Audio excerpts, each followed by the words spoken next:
Então, Dr. Ben Carson, seja muito bem-vindo ao nosso programa. É um prazer tê-lo aqui. O senhor teve uma infância pobre, com pais separados, e mesmo assim chegou ao sucesso profissional. Como que o senhor liga essas duas situações da sua vida? O passado, como isso chegou, o beneficiou ou de alguma forma afetou hoje?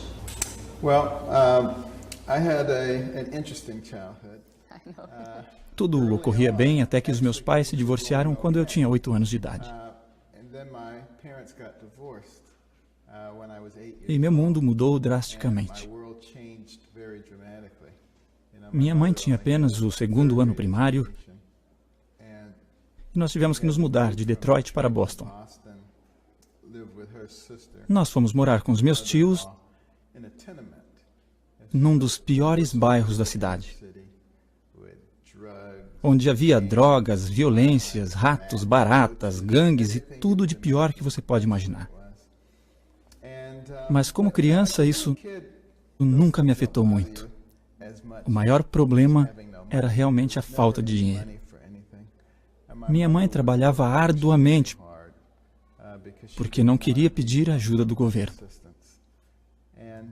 Depois de alguns anos, retornamos a Detroit, onde conseguimos viver de forma independente. Ela continuou trabalhando muito e eu, na verdade, na escola não ia bem. Eu não era um bom aluno, eu era um aluno terrível. Eu me achava sempre pior do que os outros, mas a minha mãe não desistia e ela sempre me encorajava e dizia que eu poderia fazer aquilo que os outros também faziam. E ainda melhor. Um dia, ela desligou a televisão logo após pedir sabedoria a Deus. E isso fez a grande diferença. Eu realmente adorava ver televisão, mas ela disse não. Somente 2 ou 3 programas por semana. Além disso, você vai ter que ir à biblioteca, pegar 2 a 3 livros por semana, ler e me fazer um relatório, para eu ter certeza que você realmente leu os livros. Eu não fazia ideia que ela não sabia ler, mas ela fingia, fazia anotações nos resumos que eu entregava a ela. Isso trouxe bons resultados. Embora no início eu não gostasse, com o tempo eu passei a ler biografias de pessoas importantes e suas realizações. E eu percebi que aquilo que você consegue na vida depende exclusivamente de você e não das outras pessoas. Nenhum ambiente. Mas é o que você decide e quanta energia você vai colocar nisso. A partir daí eu percebi que não precisaria ficar o resto da minha vida ali naquele subúrbio, passando fome, reclamando. Eu cheguei à conclusão que eu poderia mudar tudo isso. Li muitas histórias e algumas tiveram um impacto muito grande sobre minha vida.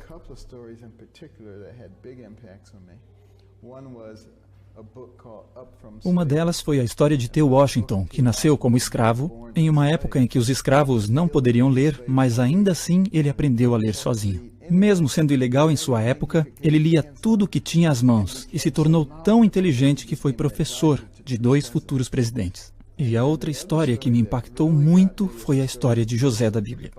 Ele foi vendido pelos seus próprios irmãos para a escravidão, mas não ficou pensando: puxa vida, meus próprios irmãos fizeram isso comigo. Mas ele pensou: já que sou um escravo, vou ser o melhor escravo do Egito. E chegou ao ponto de ser o chefe da casa de Potifar, que era o capitão da guarda do Egito. Mesmo recebendo propostas indecentes por parte da esposa de Potifar,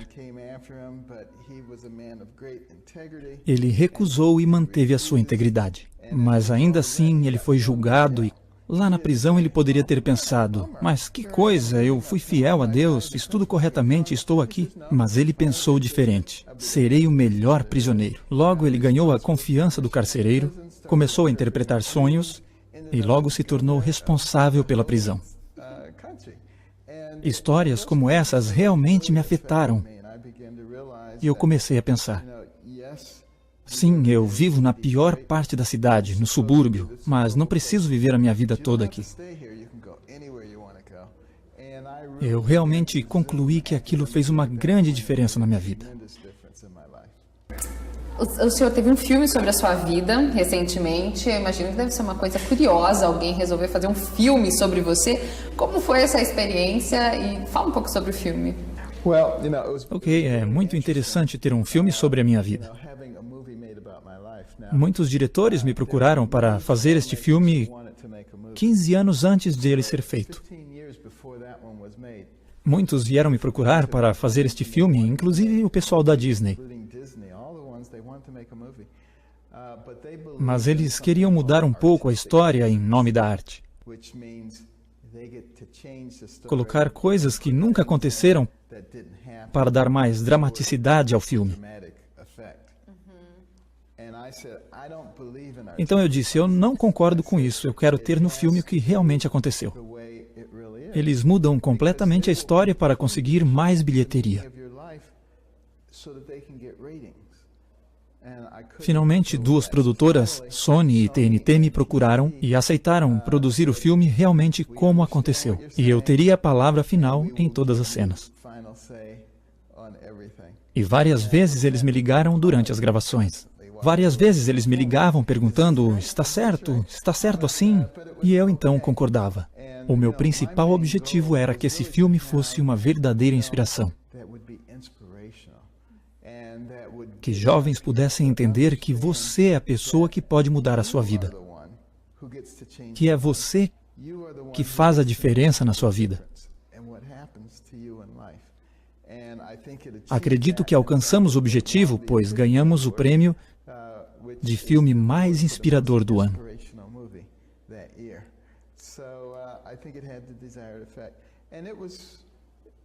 Foi muito emocionante ver o que aconteceu comigo mesmo há muitos anos.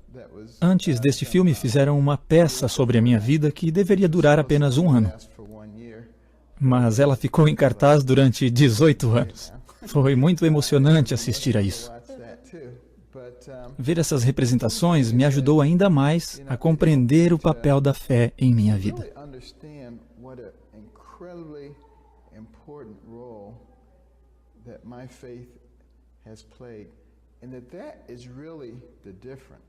Eu percebi que existem muitas outras pessoas inteligentes na medicina, mas não tiveram uma carreira como a minha. Mas não é porque eu sou mais inteligente do que elas, mas sim pela conexão que eu tenho com Deus. Deus teve uma função especial, seu temperamento não era dos melhores, a senhora era uma criança agitada, vamos dizer assim. Como que Deus ajudou a conseguir atingir os seus objetivos e aquilo que você estava planejando se tornar? Eu tinha um temperamento forte. Normalmente, pessoas que têm o meu temperamento têm mais problemas. Normalmente, elas terminam em reformatórios, cadeia ou morte. E nenhuma dessas coisas me chamava a atenção. Certa vez, eu tentei esfaquear um colega de aula. Felizmente, ele usava um cinturão grande de metal que quebrou a minha faca. Com certeza, foi a providência de Deus que salvou a ele e também a mim. Se aquele cinto não estivesse ali, com certeza a minha vida teria sido mudada e eu estaria na cadeia.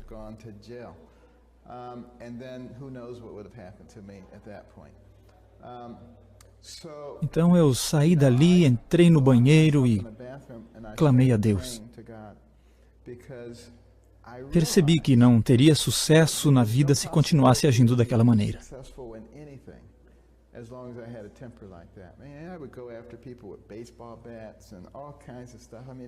Em momentos como aquele, eu sentia tanta raiva que perdi a razão. Eu não me importava com mais nada a não ser ferir alguém. Eu clamei, Senhor, eu não sou capaz de mudar e se tiver algo em minhas mãos, sou capaz de matar alguém. A menos que mudes o meu coração, eu vou continuar sendo o mesmo. Então eu peguei uma Bíblia ali mesmo onde estava, comecei a ler e encontrei versos como Provérbios 19:19. Não adianta tirar o homem raivoso de seus problemas pois ele voltará para eles. They're just constantly in trouble. Um outro verso é Provérbios 16:32. Melhor é o que tarda em irar-se do que o poderoso, e o que controla o seu ânimo do que o que toma uma cidade. E eu comecei a entender que ficar bravo não era sinal de valentia. It wasn't a sign of strength to get angry. Bater em alguém com alguma coisa, um objeto, é um sinal de fraqueza, It was a sign of weakness. pois mostra que você não é capaz de controlar a si mesmo. Nesse caso, é o ambiente que controla você. And God Deus então me deu essa percepção em relação ao altruísmo. insight into selfishness and helped me to Eu realize ficava irado com as pessoas porque eu era egoísta. Eu pude então sair do meu mundinho e perceber que havia pessoas ao meu redor. how to step out of the center of the circle. Hoje é quase impossível alguém me deixar nervoso. And now it's almost impossible to make me angry. I just Então eu olho e digo para as pessoas, você era um bebezinho tão bonitinho, o que deve ter acontecido para você ficar assim? Ao invés de ficar bravo com as pessoas, eu as analiso, e isso acalma a situação. with them, and that kind of diffuses the situation for me. Eu nunca tinha tido um problema tão grave de raiva como aquele antes. Mas Deus, naquele dia, mudou meu coração. Because I've never had another problem with anger since that time. And I realized Eu percebi que Deus era real, não apenas aquela pessoa sobre a qual os pregadores falavam. Deus não era aquele homem com barba longa e um telescópio olhando para a humanidade. spying on you so he could write down what you were doing wrong. Deus não é isso. That's not who God is. And Então, a partir daquele momento, eu passei a considerar Deus como meu Pai terrestre e também o meu Pai celestial. I could go to. Alguém com quem eu possa contar sempre, pois Ele tem muita sabedoria, conhece todos os caminhos. Essa fé, obviamente, trabalha com você e nas suas atitudes, mas como é que é com os colegas de trabalho? Como que essa fé, esse comportamento, até sobre criacionismo, sendo cientista no meio evolucionista, como que o senhor afeta os colegas com isso? Well, a lot of people in science Muitos médicos e cientistas não param para pensar no evolucionismo. to think about evolution. They don't think Eles não acham que isso é uma teoria. they think of it as a fact because this is what they were Foi assim que eles aprenderam e que todos devem pensar da mesma forma. believes that. But the fact that I'm a Christian, Mas o fato de eu ser cristão e acreditar que Deus nos criou, the fact o fato de eu falar disso abertamente, hasn't had any isso nunca teve um impacto negativo no meu relacionamento com as pessoas. and I think that's largely Em grande parte, isso acontece porque eu consigo comprovar aquilo que eu acredito. when I can very rarely Eu desafio o evolucionismo e o darwinismo Darwinism and evolution, and I can come up with all com muitas perguntas que eles não conseguem responder. but you still believe it. Logo, eu olho para eles e afirmo que, para isso, eles também precisam ter fé, And in man's pois vocês colocam sua fé em homens ou teorias que constantemente estão mudando. in God and his never E eu coloco a minha fé em Deus, que nunca mudou.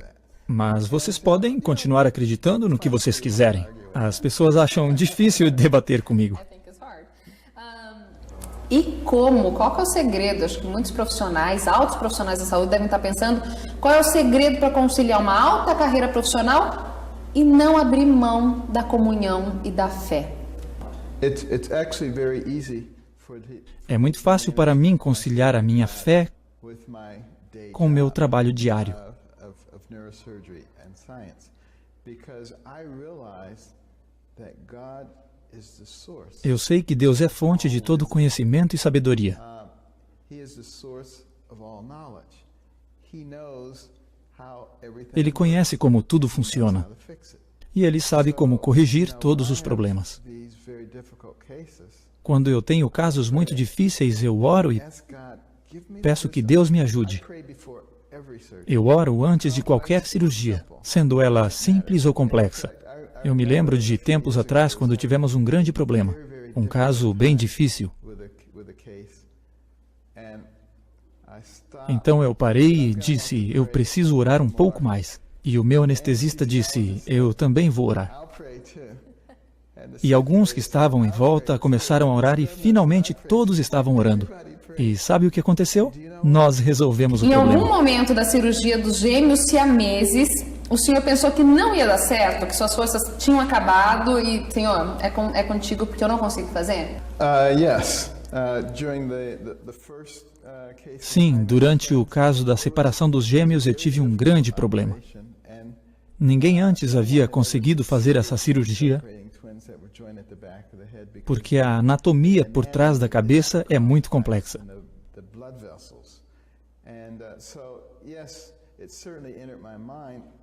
Temíamos que não pudesse dar certo, então criei um plano e percebi que esse era um bom plano. Durante a cirurgia, seguimos todo o planejamento.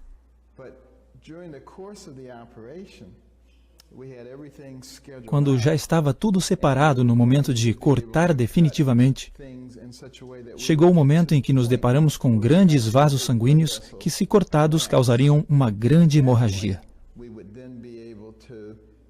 Então tivemos que drenar todo o sangue do corpo e parar o coração por 1 hora, que era o tempo necessário para reconstruirmos aqueles vasos e o organismo voltar a funcionar.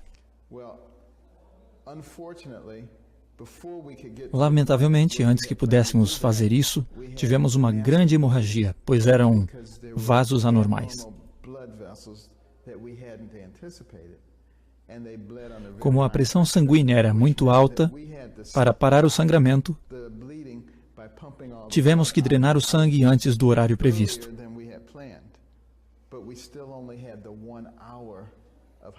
E agora nós tínhamos apenas 1 hora para fazer tudo aquilo e ainda manter o corpo na temperatura certa.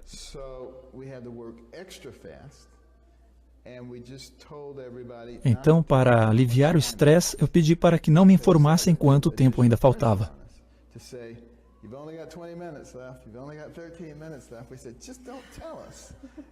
Eu comecei a trabalhar tão rápido quanto pude.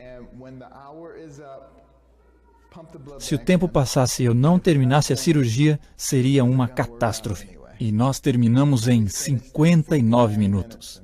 Então nós drenamos o sangue de volta e o corpo começou a funcionar. Mas ainda havia muito sangramento,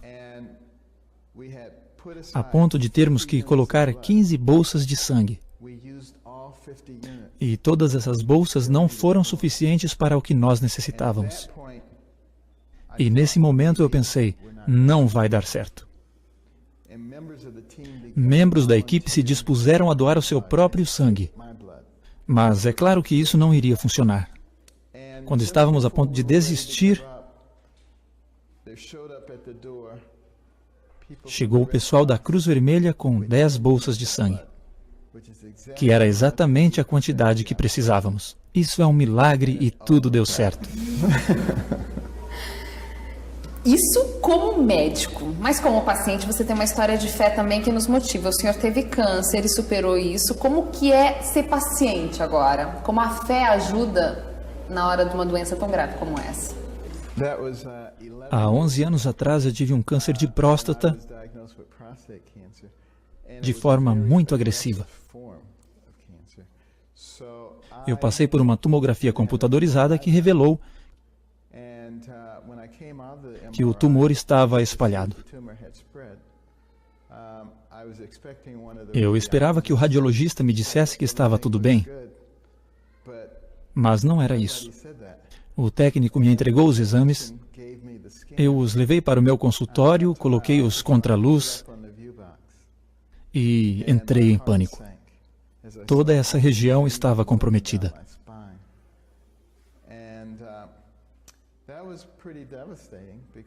Era tão devastador que eu percebi que minha vida estava no fim. A assistente que havia me acompanhado durante toda a minha carreira chegou e me disse, "O que você viu? O que você viu?" Então eu disse a ela, "Está bem claro, veja você mesma." E ela então olhou para mim com o olhar mais triste que eu já via em toda a minha vida. No dia seguinte, algumas rádios noticiaram que eu tinha um tumor no cérebro, nos ossos, nos pulmões, nos rins, no fígado, em todas as partes do corpo. Inclusive, alguns anunciaram que eu já estava morto.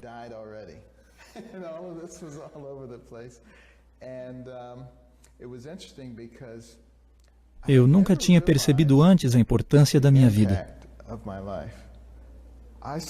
Muitos cartões e cartas vieram de todas as partes do mundo. Desde o zelador até o presidente e a primeira-dama dos Estados Unidos. As pessoas diziam, estou orando por você.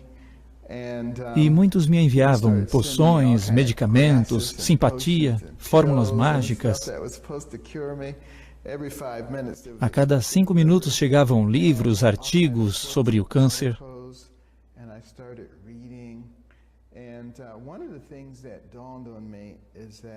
E eu descobri que existem muitas coisas que você pode fazer pela sua própria saúde. E então eu me interessei muito pelos programas preventivos e pelos programas de saúde.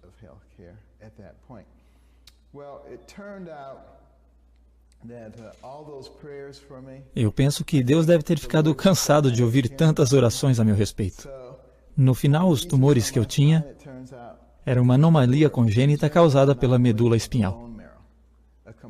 Era completamente benigna. E isso não tinha nada a ver com o câncer que eu tinha na próstata.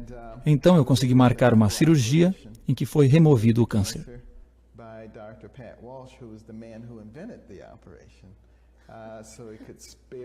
E graças a Deus não houve nenhuma sequela. Nesse momento o tumor tinha 1 milímetro.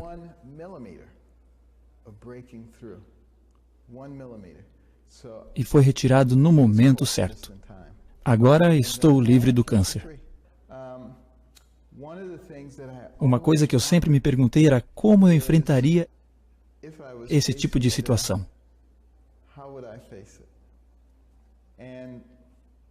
Mesmo antes de saber que aquilo que eu pensava ser metástase era na verdade uma doença benigna, eu não estava tão assustado.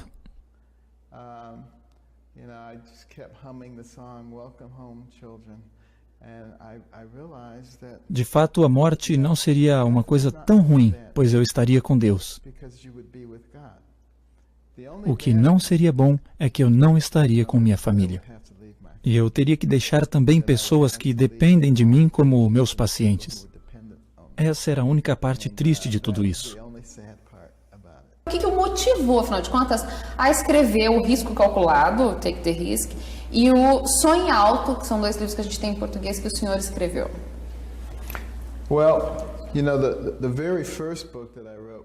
Bem, o primeiro livro que escrevi foi Ben Carson.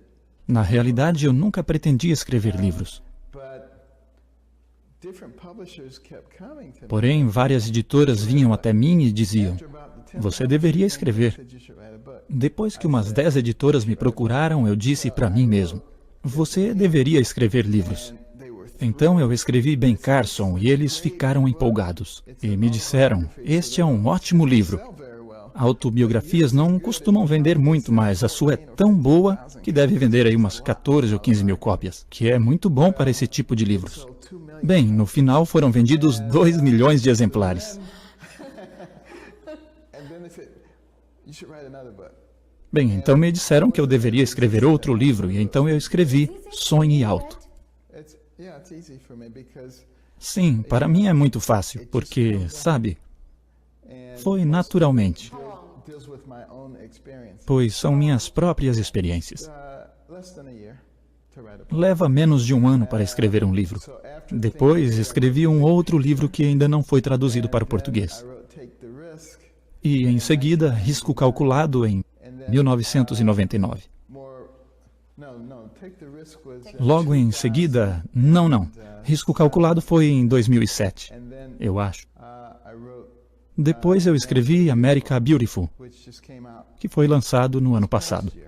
A gente soube de um discurso recentemente nos Estados Unidos, até quero saber o conteúdo dele, mas que as pessoas começaram a falar de Ben Carson para presidente. Isso existe mesmo? O National Breakfast acontece uma vez por ano. É um encontro que acontece em Washington, de pessoas do Poder Executivo, o presidente, o vice-presidente, senadores, deputados, juízes da Suprema Corte, embaixadores, diplomatas, milhares de pessoas participam. Eles pedem para uma pessoa fazer o discurso Então, no último ano, pediram para mim. Eu achei muito estranho, pois eu já havia feito o discurso há 16 anos, quando Clinton era presidente. Então, eu perguntei se alguém já havia discursado 2 vezes. E disseram que a única pessoa foi Billy Graham, e eu seria o próximo. Então, concluí que Deus queria me usar de uma forma muito especial, pois era a única explicação para terem me convidado de novo.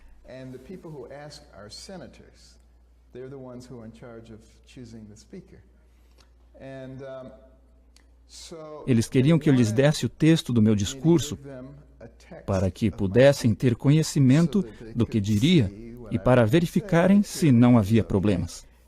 Então eu disse, eu não tenho, porque eu não uso nenhum texto para discursar, nem uso teleprompters. Eu escrevo apenas umas 10 palavras-chave para me ajudarem a recordar. E oro para que Deus me dê a mensagem certa. Eu não sabia o que iria dizer até a manhã do evento. Porém, quando subi e comecei a falar, tudo o que precisava ser dito começou a fluir. E muitas pessoas disseram, você está atacando o presidente dos Estados Unidos. Mas eu não estava criticando o presidente. Eu estava apenas apontando o que para mim era o óbvio.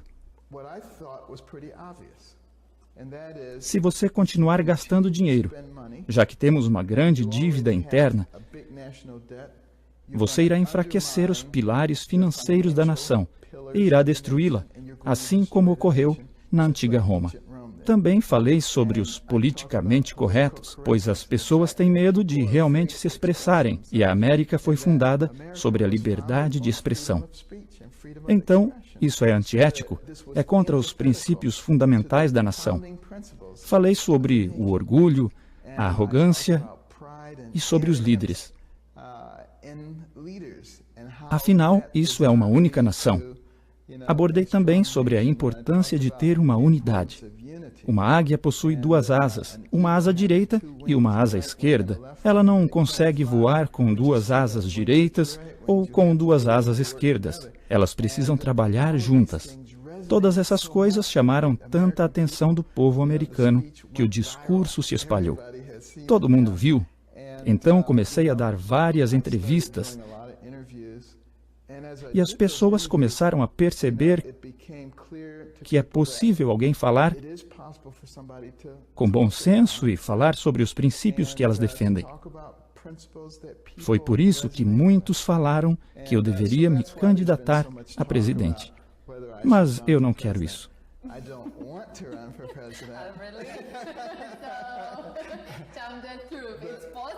Se for a vontade de Deus, Ele tornará claro para mim. Não é minha ambição.